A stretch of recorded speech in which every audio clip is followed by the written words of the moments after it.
Today's first sermon of our summer series is titled, Humanitarian Aid is Never a Crime, by Reverend Bethany Russell Lowe, to be delivered by Nancy Tholen.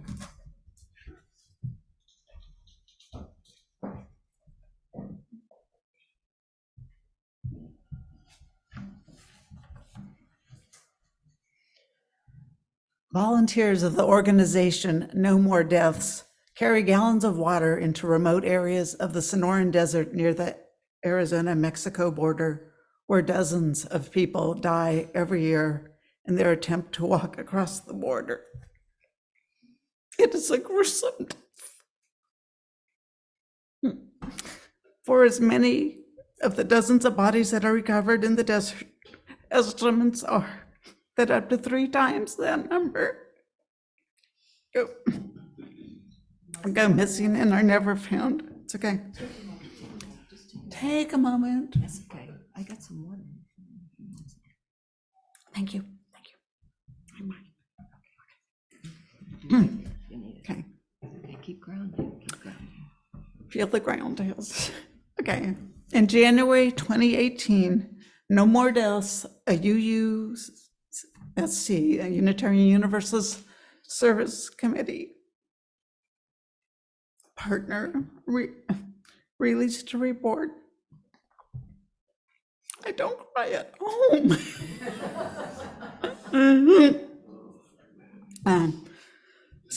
No More Deaths released a report documenting how U.S. Customs and Border Protection officers routinely destroy their water and supply drops.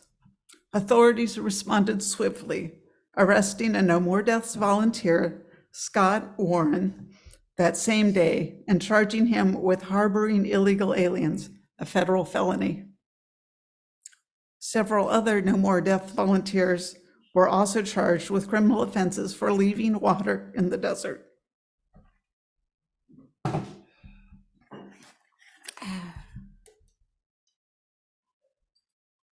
Reverend Bethany Russell Lowe won the 2020 Skinner Sermon Award for her sermon, Humanitarian Aid is Never a Crime.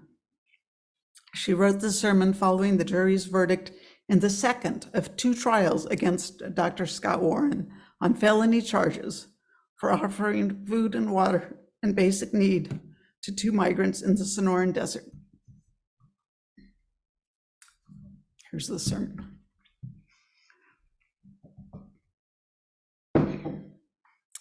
Humanitarian aid is never a crime. A courtroom in Arizona was filled to the brim for 2 weeks this past June and then again in November. It was filled with humanitarian aid workers, desert dwellers, clergy, press, and law students. Dr. Scott Warren, a humanitarian aid volunteer and teacher of geography, was on trial for providing and holding space for life-saving humanitarian aid in the Sonoran Desert. When I say life-saving, I mean that literally. Over 2,500 human remains have been found in the Sonoran Desert since 2000. Thousands more have not been discovered. No More Deaths, which is associated with the Unitarian Universalist Congregation of Tucson, alongside other humanitarian aid groups, provides life-saving humanitarian aid in the desert. The prosecution of this activity by our government brought UUs to court twice this year. Once this spring, which ended in a hung jury, and then again in November, when our government decided to retry Dr. Warren. This was a year or 2 ago, a couple of years ago. Dr. Warren's initial arrest in January 2018 came the evening after No More Deaths released a report of abuse of humanitarian aid workers and work by Border Patrol. This arrest of Dr. Warren, we believe, was retaliation for revealing these truths. So we went to court, all of us. Collectively, we spent hundreds of hours in court, listening as kindness was ripped to shreds.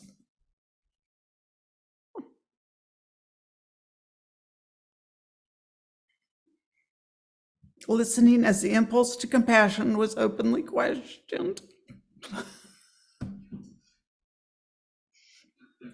We sat in silence on hard benches, taking in the deception and the lies, the arguments and counter-arguments. We listened to all the pain.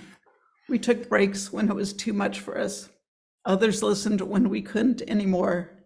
We sent some out to drop water in the desert. We asked one another to care for themselves. We listened for the truth.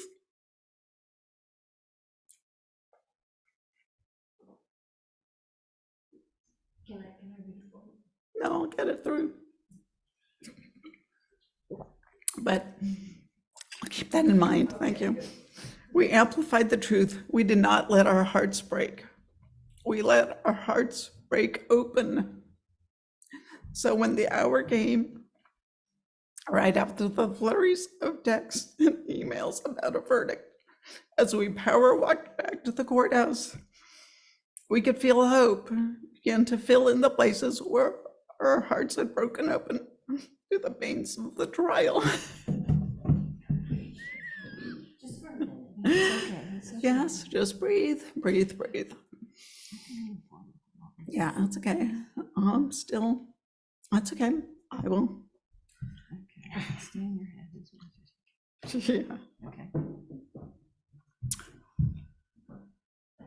Hope began to fill in the cracks, began to stitch up the gaps too big to fill. As we rushed back to the courthouse just a few hours after closing arguments, I was filled with hope. Because I've been in church my whole life. I know that a group of 12 strangers, in this case a jury, a group of 12 strangers does not come to a big decision unanimously in 2 short hours, not unless they are choosing to side with love. In the courthouse, we held our breaths together, and as the judge read the verdict, not guilty, we gasped. That gasp that comes before shouting for joy. And then again, not guilty, another gasp. And the press ran out of the courtroom. And then as the courtroom attendant went one by one and asked each juror, "Is this your personal opinion? And is this the opinion of the jury?" One by one, each juror answered yes to each question. It was like a litany of affirmations that humanitarian aid is not a crime. In that moment, our hearts, which had just that morning broken open to the pain of corruption, aggression, and xenophobia, were welded back together by joy. It was because we let our hearts break open, not break to pieces, that we were able to have such joy that afternoon, that we were able to laugh and sing and feel the fullness of joy in that moment. As we gathered, some members of Latinx descent came and joined us. They said the work that No More Deaths and so many others do is fabulous. Reverend Mary Catherine Mourn, President and CEO of the UU Service Committee, wrote in an op-ed in the Arizona Star that week, "It may not be possible to prevent all of those deaths, but is well within our power to reduce them." Warren and the other volunteers with No More Deaths believe it is not only possible, it is what must be done. Humanitarian aid is never a crime. Kindness won. Love wins in the end.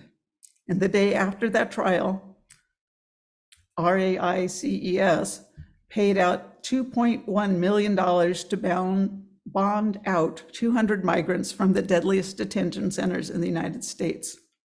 More joy to propel us forward into a world where we know there is more suffering ahead.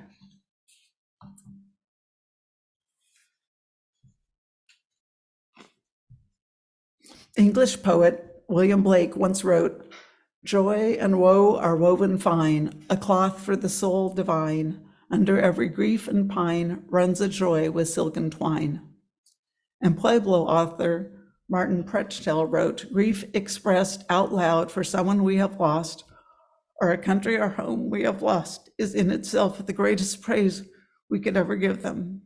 Grief is praise, because it is the natural way love honors what it misses. Joy and sorrow, grief and praise are all connected, inseparable, 2 sides of one coin. We cannot experience the fullness of one without the depth of the other. We need to feel it all in order to feel the fullness of any of it. UU theologian and professor Dr. Reverend Rebecca Ann Parker once wrote, "Evil's accomplice is anesthetization." Anesthetization means not feeling. So to not feel is to allow space for evil to enter our bodies and actions. To feel is to resist the temptation to go against love. To feel is to discern where love resides and where we find ourselves. And what I hear from people I serve every day, and what I'm sure Reverend hears from many of you, is an overload of feelings. How can we feel it all? Feeling everything is impossible. Take it from this empath, learning how to set limits on how long I hold on to feelings I pick up from others. We can't feel it all. We shouldn't try. But we should always make sure we are still capable of feeling. Evil's accomplice is anesthetization. In order to feel so much pain and still be able to feel the joys, we must learn to let our hearts break open without breaking to pieces. We must break our hearts open to the pain and the joy, to the grief and the praise. A heart broken into pieces by grief cannot fully feel joy. A heart broken open is ready to receive whatever may come. On that Wednesday afternoon in November, as we gathered outside the courthouse, it was because we had let our hearts break open to the pain that we were able to feel the full joy of that not guilty moment. Both the pain of the looming trial for 22 months, as well as the pain of living in a militarized borderlands where migrants have been led to their deaths for decades. Our broken open hearts, was what allowed the fullness of that joy to reside in us. It is what carried that joy into the next day and the next week and the next month and the next year. It was feeling the fullness of that moment that allowed us to imagine where we go with all this joy. Back to the desert, back to the long hikes with heavy gallons of water, back to the site of love, wherever love is. Because just that next day, it was announced that the Tucson sector would begin implementing a Remain in Mexico program intended to discourage and disempower people seeking asylum. We must let our hearts break open to all this pain, break open, not apart. What does our faith compel us to do in this moment? When this trial was going on in Arizona, I urged friends and family around the country to consider the implications of a guilty verdict in Arizona, because Dr. Warren was on trial for what our government calls harboring, which was actually allowing 2 migrants a place to sleep, water, food, and basic medical care. Our government was attempting to criminalize kindness. If that guilty verdict came down, could you offer your neighbor a glass of water? Or would that be harboring? Could you let your child's friend sleep over? Or would you need to ask for their papers first, or risk being prosecuted for harboring? Where is the line when it comes to showing kindness to other humans? Judy Chicago's and thens do not flow from a static idea of support, but from an active alignment of our values and our actions. We, as religious people, have an opportunity to imagine in this very moment the future we want to create. We do not yet know what was made possible in this courtroom this November. We have yet to fully realize how our faith will compel us to transform the world. I take him at his word, Judge Rayner Collins said this week. What would you do with your sincerely held religious beliefs if there was a future promise of a judge taking you at your word? What future becomes possible when you align your actions with your faith? Those of us who were listening heard another important announcement that afternoon in the courtroom. Judge Rayner Collins ruled that it was Dr. Scott Warren's sincerely held religious beliefs which compelled him to leave water in the desert, something our government felt falls within the category of abandonment of property. The judge ruled that while Dr. Warren admitted to this action, his action was permissible under the Religious Freedom Restoration Act, or RFRA. The Religious Freedom Restoration Act is the same law which allows some bakers to not make wedding cakes for same-gender loving couples. The Religious Freedom Restoration Act is usually upheld to keep a person's freedom to discriminate or not do something. In this case, the RFRA was upheld to allow a person to show more dignity than our government and laws enable. In this case, liberal religious values which promote the dignity of all people were upheld. This was the first time in many years that an RFRA claim was upheld by a federal judge. What is incredibly distinctive for me is that Dr. Warren is not affiliated with a formal religious institution, not even Unitarian Universalism. Dr. Warren has deeply held values which guide his work, and Judge Collins ruled in favor of the Religious Freedom Restoration Act claim because, as he said in his judgment, I take him at his word. We have an opportunity now to reflect on our own values, what our own values call us to do. What does our faith compel us to do? Whether or not we agreed with the Religious Freedom Restoration Act, what does this time we are living in call us as people of faith to do? What freedom do we have to create the world we dream about? What is the world you dream about? And how can you continue to build it now? Wherever you go, friends, go with your hearts broken open. Feel the pain and the grief of these times so that when the time comes for celebration and joy, when the times come for celebration and joy, we are ready to receive those feelings too. A broken heart needs medical attention. A heart broken open is within the bounds of community to heal. Figure out where love needs you to be. Take your beliefs there and act for more justice. I will take you at your word. And I will ask that your sincerely held religious beliefs take you further than they have before. There's a possibility waiting in this moment that we cannot forget. The future is in our hands and will be determined by the work we do. May we continue building for tomorrow today.